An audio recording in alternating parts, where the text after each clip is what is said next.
What's going on, y'all? Welcome back to basketball, and more importantly, welcome back to the spreadsheets. It's always a pleasure when we get to pull the spreadsheets out here on the channel, but we've got an interesting question today, and if you've been watching the channel for a while, you've actually seen this spreadsheet before, but I've got a question. Which NBA teams are developing the best young talent? This is a video that we tackled last year, and we've gone and made some tweaks to it, and I want to revisit it now with some cleaner data, just a little bit more organized, but today I'm going to kind of answer that question for you guys. But before we do that, make sure that you guys like, subscribe, and comment. I've responded to every single comment to my YouTube channel up to this point, and I intend to keep on doing so. The first video in last week in the film room was put out yesterday. It's a series that's going to be evolving as the weeks come, and I've actually gotten a ton of great feedback on it already. It's going to be a longer series, but next week I think it's going to look even more different. So thank you guys for all the feedback on it. You guys have really been enjoying it, but we'll continue to kind of tweak it as we go. But if you haven't watched it already, it's heavily film related. It's really getting into stuff, but it's going to get better and better each week, I promise, as I kind of figure out the best way to do it. But thank you guys. If you want to go give some input on it, that would be much appreciated. Let's get into the spreadsheet. Alrighty, AVC, there's a bunch of numbers on my screen. What the fuck is going on here? So last year, I did a video where I built this spreadsheet, and basically we tried to answer the question of, hey, which NBA teams are developing talent the best? Like, once they draft somebody and they have somebody, who's doing the best job of actually keeping that talent around? And I was kind of going back and looking through this spreadsheet, and I went and made some tweaks and kind of built upon it, cleaned up the data a little bit more, and I kind of want to revisit this because I think it's a really interesting topic. So let me just walk you through everything that's kind of going on here. Let's start off with actually a data tab, more so than everything else. So there's a bunch of data on this screen, and what I have here are all of the draft picks dating back from 2011 to 2021. Why 2021, AVC? Well, players in the 2021 draft class just started their second contracts as of recording this, right? So that's where you see Cade Cunningham, Jalen Green, Evan Mobley. Guys like this are on their second contracts now. They are now officially off their rookie contracts, and it feels like we can start to evaluate them. And the reason that in this video we kind of use players in that category to start evaluating them is because we use, did this player get a second contract from the team that they started their career with? So the first team that they stepped on the floor with, are they still with that same team? Did they get a second contract for them, or did they get traded somewhere else? Did they just not get re-signed? What ended up happening, right? Because that's ultimately the success of a draft pick, right? Did you keep them? Were they valuable enough to you to keep them? And now some teams drafted well and maybe they sent them somewhere else, but that's not really the point of this video, right? We're trying to figure out, like, hey, which players like stuck around, which teams really cared about developing these young guys. That's what matters. So obviously we got all the players here. I got position, nationality. It just comes from my data scrape or whatever. There's a little bit of like a cleanup tab right here, just like there's a big formula that kind of cleans up the data for me, right? But this team final, this is the team that they first stepped on the court with right here. And then there's a bunch of other little notations here that we'll kind of talk about in a little bit. But I've got another category that says, like, did this guy ever step on the NBA floor?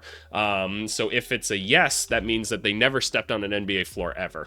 Then we have, hey, how successful are these players, right? Because we also want to know, like, are these teams drafting impactful players as well? So we have, did they make an all-NBA team? Did they make an all-star team? And then also, did they make Rookie of the Year? Because I think that that's kind of interesting to take a look at. And so what we've done then is I've built this little spreadsheet where you can basically type in any team and it's going to pull up all the players that they drafted over that 10-year span. And I figure this can just be a yearly video that we continue to kind of build upon, but it's going to show you all those players. Did they get a second contract or not? And then just like accolades and shit like that. Some things to note here. Let's pull the Hawks back up because we'll go through every team. I'll show you guys everything. But what does this kind of view show us first? And I promise you we'll get in looking at all this. I'll have some conclusions. I just want to kind of take some time to explain everything that's going on first so that you have an understanding of it. This is a channel where we like to get into the details. I like to actually explain things to people. So if you have a short attention span, I don't know what to tell you, man. Read a fucking book. Go outside and sniff grass. I don't know. Is that what children should do? I don't know. I'm not a parent. Again, this data is from 2011 to 2021. It gives us a look at like recent players or whatever. I already explained all of this stuff to you. I want to make this clear. This is not like a perfect study by any means. Really, the point of this is to show you like which teams really care about developing players the most, but you can make a lot of different interpretations from this. What are these little marks right here, AVC? An asterisk right here basically just means that this player was selected for an all-star game and an all-NBA team at one point, so pretty high accolade. A plus means they have made at least an all-star game. The pound symbol says they never appeared in any NBA game ever. This little, what is this? This is an amp. No, it's not. It's not the ampersand. It's a tilde, right? Denotes a player made rookie of, or they were a rookie of the year. And then the dollar sign means that they got all of the accolades, meaning rookie of the year, all-star, and all NBA. So they've got pretty much everything. So that's what these little symbols kind of next to these guys mean. It kind of helps me keep track of things in the background. In the side here, we've got some other tables that we'll kind of take a look at as we go throughout this video, because there's some other kind of key points that I want to introduce you guys to. So later in the video, we're going to answer the question, hey, which teams are the best at things, right? And then we're also going to take a look at like, hey, who's finding the best talent? And then also we'll take a look at which, like how successful are like first round prospects in general, second round prospects. And then this can be a part of like the yearly thing we do. We're going to take a look back at the 2021 draft class and say like, hey, how successful was it overall up to this point, right? Because we're over 4 years into it already. And so I think that that's kind of an interesting thing to look at. But I want to just start off with kind of going through the teams and kind of seeing what's going on here. What's the best way to kind of view this? Maybe like here. I think that this is fair. So this will give you some context as to where the team actually ranks compared to everyone else in the NBA. So this first table here is draft only. What does that mean? So this is just like, hey, you had a draft pick, right? Did they have a success with you? Success means that they got that second contract, right? Whereas this actually got a chance table is, look, sometimes you take people and they just stay overseas for forever, right? Or maybe they got hurt, and so maybe this is a cleaner table to look at, right? Or maybe you think it's this table. It doesn't really matter, but this one basically just filters out all the people that have this little pound symbol that they just never showed up to an NBA game ever, right? So the first team we have up here is the Atlanta Hawks, who actually come in at third in terms of retaining their players. And by the way, I want you guys to note this right away. Look at this, league average. So this is your league average. So when the new draft class comes around every year and you all think every player is going to become amazing, only 23% of them are going to stay on the team that drafted them and that they suit up for first. Only 23%. And even after we factor out the people that never touch the floor, it's still only 1 in 4.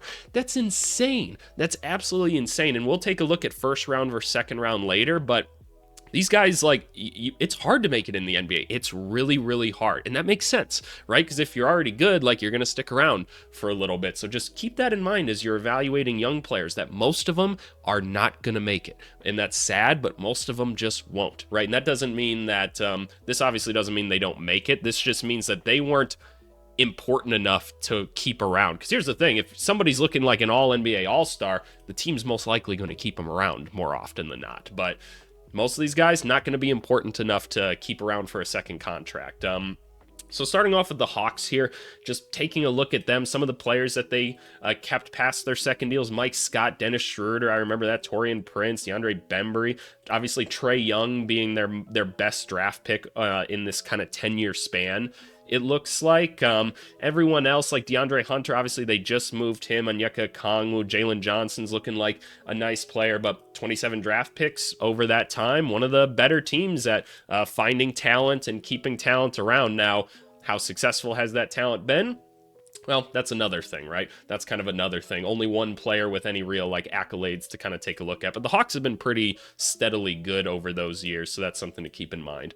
Moving on to the Boston Celtics, they've had a few more draft picks here, and they come in more so middle of the pack, it looks like. When we take a look at like important players, though, that's where you see the Jaylen Browns and the Jason Tatum. So they nailed 2 drafts pretty close together, right? And that ends up making a big difference. Robert Williams, obviously not with the team anymore. Peyton Pritchard played plays a big role on this team. Terry Rozier, ooh, not one we want to talk about there. Marcus Smart was a big player for them for forever. Shout out Jared Sullinger.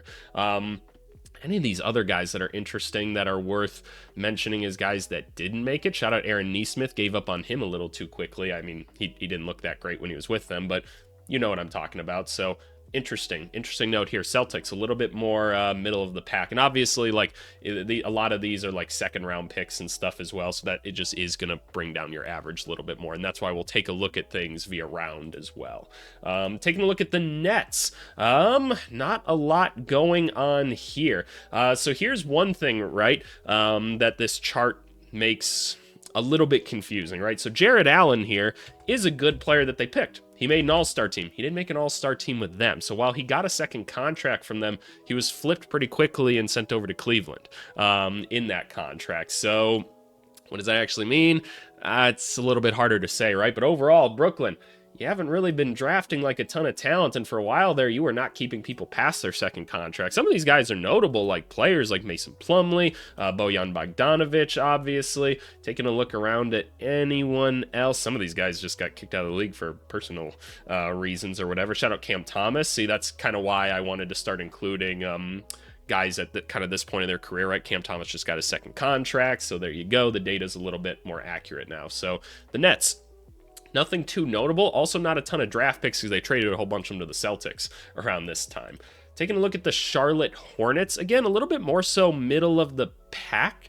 Maybe the upper quartile if you just look at draft picks in and of itself, which is kind of interesting. Kemba Walker was a huge success for them, but otherwise, like, they gave some of these guys second contracts, but were they really that impactful? Kid Gilchrist, Cody Zeller, Miles Bridges, good player. PJ Washington got one, sent him somewhere else, right? Cody Martin, LaMelo Ball, obviously he's been pretty good, just missing that all-NBA accolade.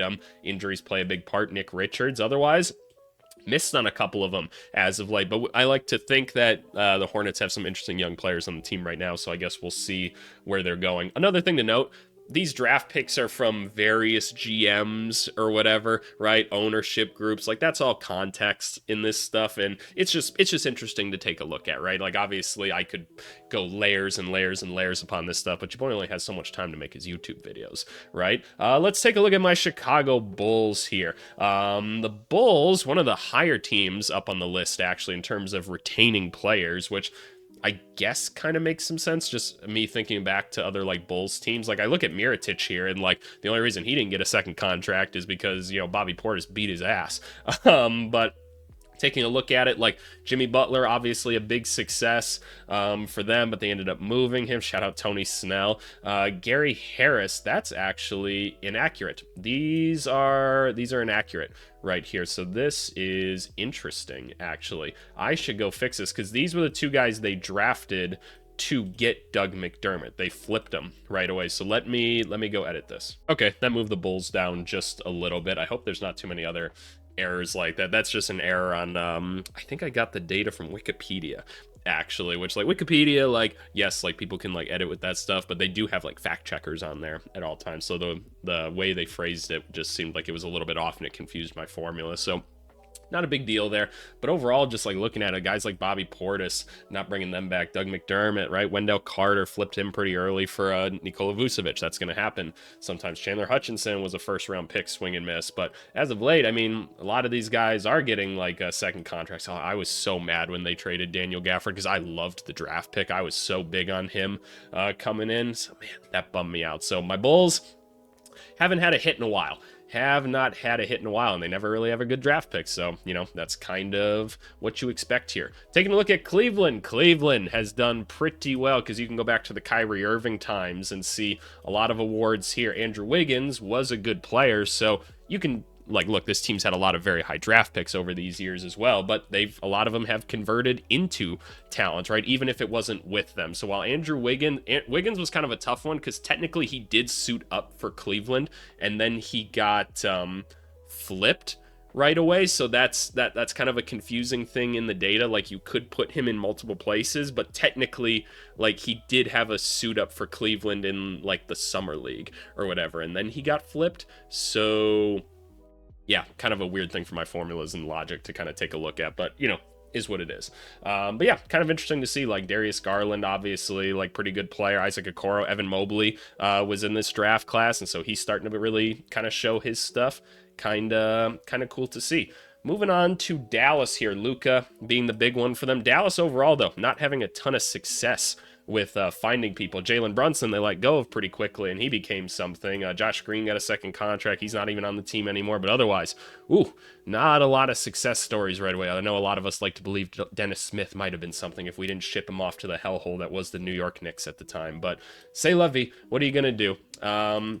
Let's see, what do we got here? The Denver Nuggets, shout out Kenneth Fareed, got something here. Jokic, obviously being a big one there. There's Gary Harris that we just talked about. Jamal Murray being something. Michael Porter Jr., Monte Morris. So, like, building a lot of kind of their own talent at this point. Christian Brown's going to be a guy that we get to take a look at soon enough. So, kind of cool. Kind of cool to see what the Nuggets have been building overall. Obviously, Jokic being the big one. He just didn't win a Rookie of the Year, so he didn't get everything in terms of accolades. The Pistons have not had a great drafting track record in general. Cade Cunningham was a good one. Luke Kennard did get a second contract. Drummond was a good player from them back in the day. Beef Stew's still there, but otherwise you have some low balls like Sadiq Bey you moved, Killian Hayes, Sekou Doumbouya, you let go of Bruce Brown, probably too early. Henry Ellenson, man, unfortunately, I don't even know if I should tell you this. If you find Henry Ellenson's highlights, I'm not going to tell you what highlights there are.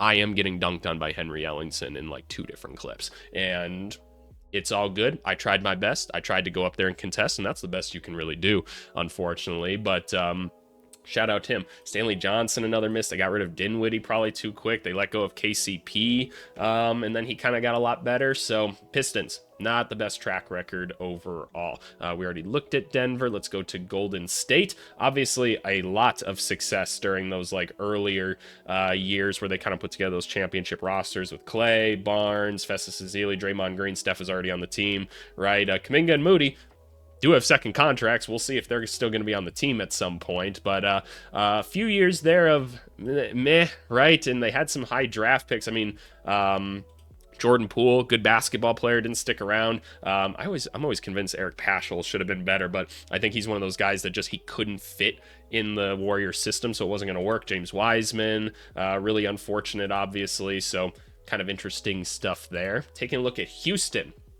Not much at all. Houston, pretty damn low. They haven't drafted really any good players.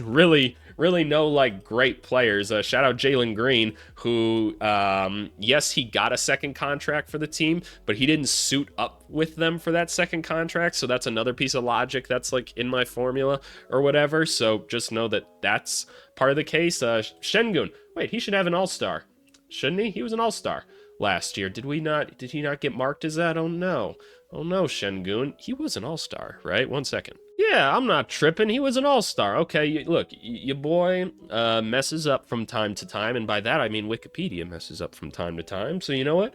It's all good. What's the one for being an all-star? You made at least one all-star. You get a plus by your name. Well, let's just go fix it right now. Let's just have a live little film session here. If I could actually spell his name, there's Alperen Şengün. Let's put a little plus sign right by him. There we go. That fixes it, and there we go. You got one all-star. Look at that. You did it, Houston. You got one. Otherwise, it's been rough. Not a lot to really write home about here. Shout out Chandler Parsons. He was a nice steal, but didn't end up keeping him around. So, you know, what are you going to do? Taking a look at the Pacers, not a lot going on here either. The only guys you've even kept long-term, Solomon Hill at one point, Miles Turner, who then you did dirty this offseason, Edmund Sumner got a second contract. I know his cousin very well. And then Isaiah Jackson, who, yeah, he just got a second contract. So there you go. But the Pacers, they find talent in other places and bring them in. So there you go. I guess they're smarter in other ways. The Clippers, not much going on here except for a Mr. Shai Gilgeous-Alexander that you traded away. Sorry, Clippers fans. Otherwise, Terrence Mann, the only guy from 2011 to 2021 that you gave a second contract to. The only rookie. That's pretty incredible. That's pretty incredible, actually. Y'all are Y'all are not drafting well. Shout out Diamond Stone. Also kind of fucked me up in high school. So there you go. I remember Sindarius Thornwell. Just looking at some of these other guys, nothing all that great here. Nothing all that great here. Going on to the Lakers. There's some success here in terms of players. I remember the days of Darius Morris and Andrew Goudlock. I remember those guys, even just them and being in 2K back in the day. So like Robert Sacre and Jordan Clarkson, only two guys in that span to get second contracts. Julius Randle obviously became a very good player. They flipped a lot of these guys to go get Anthony Davis at one point, so that's a big part of it. Jordan Clarkson, they moved on from D'Angelo Russell, Larry Nance Jr., Brandon Ingram, Ivica Zubac, Lonzo Ball, Kuzma, Josh Hart, Thomas Bryant, Mo Wagner. Svi Mikhailuk's still around. Taylor Horton-Tucker was just in the league last year. So they've picked talent. They just haven't kept them. So the Lakers, not as concerned about developing young talent. It's just not what they've done. And look, they've been in win now mode. It kind of just is what it is. Looking at the Memphis Grizzlies, this is one of the teams that if we were to just cut this to the past, 5 or 6 years, they've been doing a pretty good job of finding young talents. For a while there, ooh boy, it wasn't looking very good. Was not looking very good. But then, the Dylan Brooks of the world, Jaren Jackson Jr., Ja Morant. Obviously, Ja Morant's our first one to get all 3 awards that we've seen in this video. Brandon Clark, Desmond Bane, not on the team anymore, but still. Xavier Tillman, he got a second contract, not with the team anymore. Zaire Williams, maybe a miss. Santi Aldama's been a nice player for them. And honestly, as you go look at the next couple picks, stuff looks pretty good. Cedric Howard's looking great to start the season. It's early in the season, but still he looks great. Yeah, Grizzlies, maybe one of the better teams out there developing talent right now. The Miami Heat, the team we often think about with developing talent, did not, while yes, they are very high on these boards, they just didn't have many picks, and obviously they're in win now mode. The Heat are probably just have the most general success in the past 25 years of the NBA. And what do I mean by that? They've won championships, they're in the finals a lot, they're in Eastern Conference finals appearances a lot, so just general success, they're probably at the top. In terms of finding their own talent and everything, Bam and Hero in recent memory, but otherwise not a bunch else. But again, not super high level draft picks. Justice Winslow, kind of hard to explain what happened to him. Shout out James Ennis. I thought maybe he was going to be something, but I also just saw him dunk on someone opening night, and I was oh my god, it's over for everybody.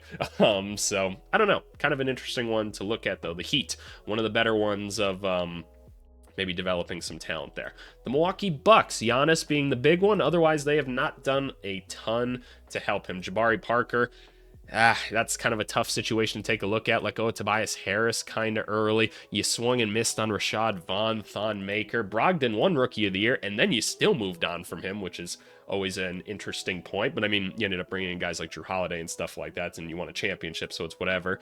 DiVincenzo, otherwise, not a ton else going on here. Not a ton else going on for the Milwaukee Bucks. Moving on to the Timberwolves. A lot of green kind of going on here. You got the Karl Anthony Towns won a bunch of awards. Tyus Jones was a good player for you. Both Shabazz and Gorgie did get second contracts. Zach LaVine became an all-star off the team. Anthony Edwards obviously kind of being that dude now. Jaden McDaniels getting his second contract with them, and he's still a very big part of their team. So Timberwolves, they find some talent and bring them in. Other guys, even like Josh Okogie, but you swung and missed maybe on a Chris Dunn, a Justin Patton, hardly ever suited up in the NBA. Jared Culver was quite the miss, so there's some big hits and some big misses in Minnesota, and I'm sure those fans feel it. Looking at New Orleans, we can go all the way back to an Anthony Davis time with them. So he was a pretty hard one to swing and miss at, and obviously that one worked out. Otherwise, you got Zion, however you want to evaluate that one. And then a couple more recent successes with Trey Murphy and Herb Jones, guys like that. It feels like the Pelicans have found a lot of good young talent, but it just really hasn't been able to materialize into anything because the core piece of Zion has kind of been a little bit all over the place, right? Taking a look at the Knicks, oh boy, it ain't pretty. It ain't even pretty here, really.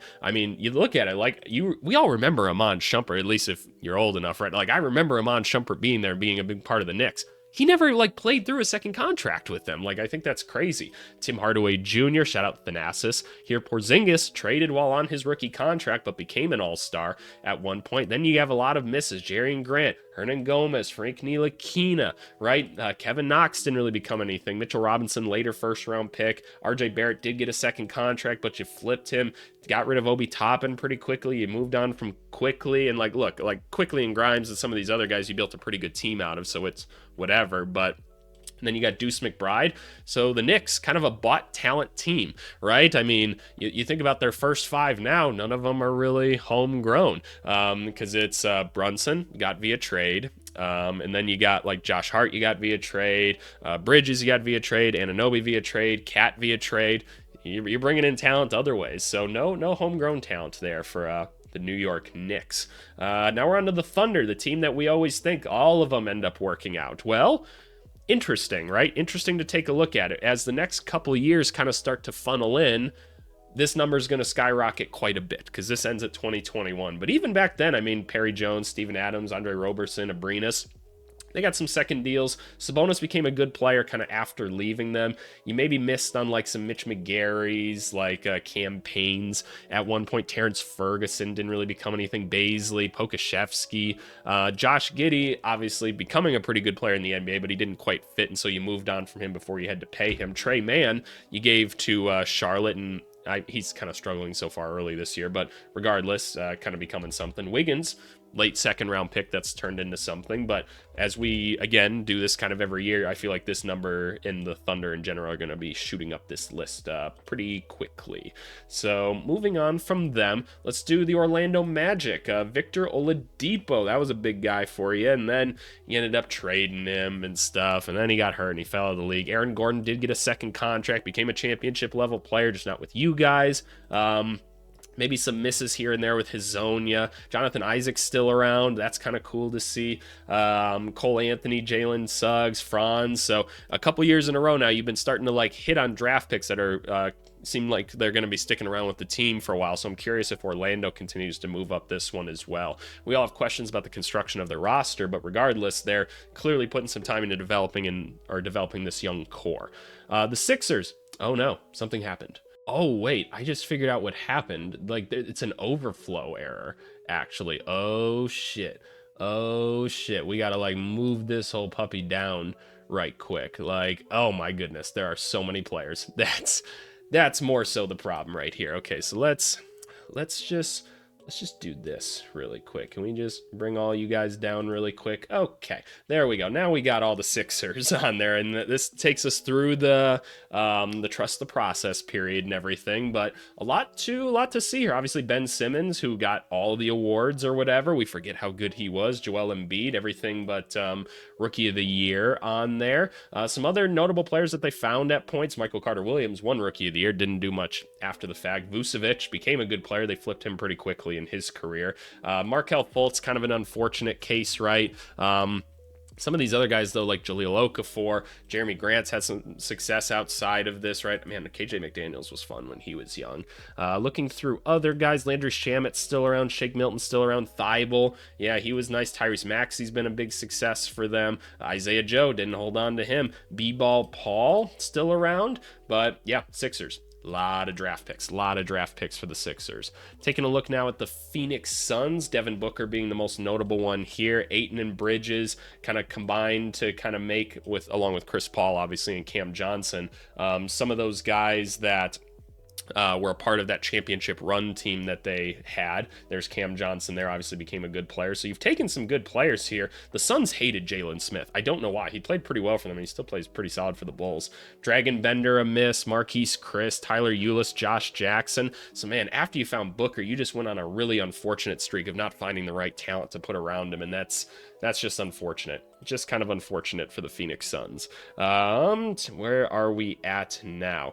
We're not on Philly. We're on Portland. Now, how has Portland been doing with things? Because the story always is, like, after Damian Lillard kind of got there, the Trailblazers didn't do a very good job of putting talent around him. He got Myers Leonard, and then he got on the internet and said something he shouldn't have said. Will the Thrill Barton, he was fun, but he didn't stick around long. CJ was great. Alan Crabb got famously way too much money. He got like $80 million to hit like 2 3-pointers a game. Shout out Jake Layman. I loved him. Pat Connaughton, Jeff Withey, like, yes, like these weren't like high-level draft picks or anything, but you didn't really find anyone else. Anthony Simons did get a second contract. You've since moved on from him. And Gary Trent. Little didn't work out. So, yeah, kind of interesting to take a look back. Outside of Lillard, it would be very, very bleak for the Portland Trail Blazers, but glad to see that he's home now. To the Kings. Ooh, actually more names than you would think. Shout out Isaiah Thomas, Mr. Irrelevant, but ended up becoming something from, but didn't actually get a second contract because he was sign and traded after his rookie contract. So kind of interesting there. And then we went on a rough streak. Thomas Robinson, Ben McLemore, who I thought he was going to be much better, but I was also like 12 years old evaluating him. And that by evaluating him, that's just me watching college basketball as a kid. Nick Stauskas, Willie Cauley-Stein, Papa Giannis, Scalabissiere. I still know one guy that swears that he should still be in the NBA. De'Aaron Fox. Good basketball player, very good basketball player. And then you missed on like a bunch more. Marvin Bagley being a pretty big one there. And then you had Tyrese. You had him, and then you let him go. Don't get me wrong, Sabonis is great, but he's just hasn't had the success that Halliburton has had. And you could probably argue that he maybe wouldn't have if he stayed with the Kings. Sorry, Kings fans. Look, I'm a Bulls fan, man. It's not much better over here. So just calm the F out. The Spurs. Kawhi Leonard being a big one, right? Obviously won a championship with him. Kyle Anderson got a second deal. DeJounte Murray did. Actually made an all-star team as well, but you moved on. Derek White. Ooh, you got rid of him. That sucks. But Derek White was good for them, and he became even better once he left. Keldon Johnson, Devin Vassell, Trey Jones did get a second contract. Now having a really good start to the season with the Bulls. But overall, the Spurs tend to be one of the more top teams at finding and developing talent, which makes sense. They're a patient franchise, right? That just does make a little bit more sense. All right, we're almost to the bottom. Looking at Toronto. Toronto here comes in at the top. For most players, it's not a ton of draft picks over this time, but take a look at this. Jonas Valanciunas, good player for them. Terrence Ross, a couple big misses there. Shout out Bruno Caboclo, Mr. 2 years away from being 2 years away. DeLon Wright was solid for them. Norman Powell's become a very good player in the NBA, and he was a solid player for them. Pascal Siakam. Now, notably, most of these guys aren't with the team anymore, but they've been evaluating talent, developing talent, and keeping them around for at least a little bit and turning it into more. And they do win a championship at a certain point, right? So it all had value. There's OG Anunoby, and then a little bit of a miss there, and then you got Scotty Barnes, who's become a nice player for you. So Raptors, pretty good, y'all, pretty good. And obviously, the Raptors probably have to be a team that focus on development, right? Because nobody's really signing with them via free agency ever. So you got to be a team that drafts well. All right, let's finish up with these two teams that have been pretty bad throughout this stretch, but you got the Utah Jazz. Alec Burks got a second deal out of this. Gobert was obviously a huge hit for them. Exum technically did get a second contract. Rodney Hood got another one. Trey Lyles didn't. Couple misses. Donovan Mitchell, huge hit for you here, and then not much else kind of after that to write home about. So Jazz kind of starting their rebuild again now, so we'll see if this can be a good developmental franchise. And the Washington Wizards, who haven't been all of that great in this time. So you got Bradley Beal. He was nice. John Wall must have been just a bit before this. Yeah. Otto Porter got a second contract. Wasn't that great. And then, you did not keep many people around. There's not bad players in here, though, and that's the interesting thing about the Wizards, right? Kelly Oubre, solid player. Rui Hachimura, pretty good player right now. Denny might make an all-star team. Who knows? But you didn't keep him around. Washington, and that's multiple rebuilds, executives, that stuff tends to happen. So, okay, we took a look at all of that stuff. Kind of interesting, right? When we go down to these charts here, I just kind of want to take a quick look at it. Let's just see, which team is the best at kind of identifying the talent at the very least. So, who had the most rookie of the years? Cleveland, Philly, two teams that were pretty bad at that time. So they had higher draft picks. Makes some sense, right? Otherwise, pretty much what you would expect. If we take a look at all-star appearances, Cleveland and Philly again. The Lakers found a lot of all-stars, didn't keep a lot of all-stars. The Kings actually had a lot touch their team, but didn't keep them around. Timberwolves had a few, Pistons had a few. The only team to not find any all-star and draft them was the Pacers.